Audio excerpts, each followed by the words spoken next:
Have you ever wondered what men become when the holy turns into horror? What a crusader becomes when his prayers go unanswered, his stomach gnaws in agony, and his soul is bathed not in glory, but in the blood of strangers. This is not the story your textbooks told you. This is the tale buried beneath centuries of silence. This is what happened when the Crusaders entered the city of Arra in the winter of 1098. It began with God's name on their lips, but it ended with something far more primal, with bones cracked open and human flesh devoured. When Pope Urban II called for the First Crusade, he ignited a fire that spread across Europe, uniting nobles, peasants, thieves, and zealots under one banner, to reclaim the Holy Land from the infidel. Thousands answered. They marched from France, Germany, and Italy, carrying wooden crosses and iron blades. But they were not prepared for the reality of war in a foreign land. By the time they reached Arra, deep in the Levant, their faces were hollow, their ranks thinned by disease, betrayal, and starvation. Their faith cracked. The desert sun had burned away the holy illusions. These were no longer knights of divine light, but scavengers of survival. Arra was a walled city in northern Syria, held by Muslim defenders. The Crusaders, led by Raymond of Toulouse and Bohemond of Taranto, laid siege to it in November 1098. They had just suffered a brutal, drawn-out campaign in Antioch, a campaign that had nearly destroyed them. But Arra, they thought, would be different, easier, quicker. They were wrong. The defenders held out fiercely, despite being outnumbered. Days stretched into weeks. Food supplies ran dry. Crusaders began boiling grass, eating their leather belts, even gnawing on the roots of trees. Horses were eaten. Rats disappeared. Then came the breach. On December 11th, 1098, after weeks of siege, the Crusaders stormed the city. The walls were overrun. The gates splintered open. And what followed was not a battle. It was a slaughter. Historians say the streets of Arra flowed with blood. Muslim men, women, and children were hacked down in the thousands. No one was spared. The Crusaders, once knights of Christian virtue, had become reapers of death. And then, the city fell silent. But death was not the end of the horror, because the Crusaders, starving beyond reason, did not stop when the killing was done. Eyewitnesses from both sides recorded what happened next, though for centuries, chroniclers tried to bury the details. The Crusaders began eating the bodies of the dead. Yes, cannibalism. Even now, the word feels too grotesque to belong in a story of faith.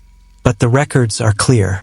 Fulcher of Chartres, a priest and chronicler who journeyed with the Crusaders, wrote that the Franks boiled adult Saracens in cooking pots. They impaled children on spits and devoured them grilled. Radulf of Caen, another chronicler, tried to soften the horror. He claimed the Crusaders were driven by unbearable famine and ate the bodies not out of cruelty, but necessity. But how do you explain what Raymond of Aguilers wrote? That our people did not shrink from eating not only dead Turks and Saracens, but even dogs. There is no single source that can explain it all. No sentence that can erase the stench of desperation and savagery. But what is clear is that these were not isolated incidents. The hunger, the madness, the bloodlust, it had consumed them all. Arra became the crucible of human collapse. Some modern historians try to rationalize it. They say the Crusaders had no choice, that starvation makes beasts of all men, that this wasn't evil, just evolution at its cruelest. Others suggest something darker, that it wasn't just hunger that led to flesh, that some men had crossed a threshold where morality no longer existed, where faith had become a shield behind which monsters could hide. And yet, the Church said nothing. The Vatican did not condemn the acts. No pope excommunicated the cannibals. Instead, the crusade continued. The holy war pressed on to Jerusalem. The cannibals of Arra were folded back into the army. Absolved, perhaps, by silence. But can you ever return from that? Can a man who has tasted human flesh in God's name ever be whole again? When the Crusaders finally reached Jerusalem in 1099, they brought with them not just swords, but shadows. And when they slaughtered the city's defenders and civilians again, It wasn't hunger that drove them. It was something deeper, something that had been born in Arra, a transformation, from holy warrior to something else. Centuries later, some accounts tried to erase the cannibalism from the Crusade narrative. Others claimed it was Muslim propaganda to discredit the Christians. But the consistency of the records from Christian scribes themselves says otherwise. It happened. It happened under the banner of the cross. It happened in the name of God. And perhaps that is the most terrifying part of all. Because when religion and desperation collide, the result is not always salvation.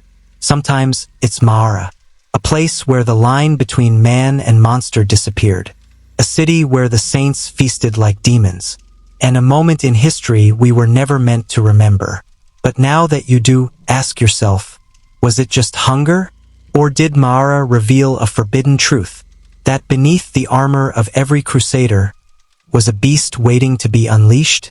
And if that beast could be awakened by starvation, by war, by divine justification, what does that say about us? What do we become when we're convinced we're right, no matter the cost? And when we call it holy, who dares call it horror?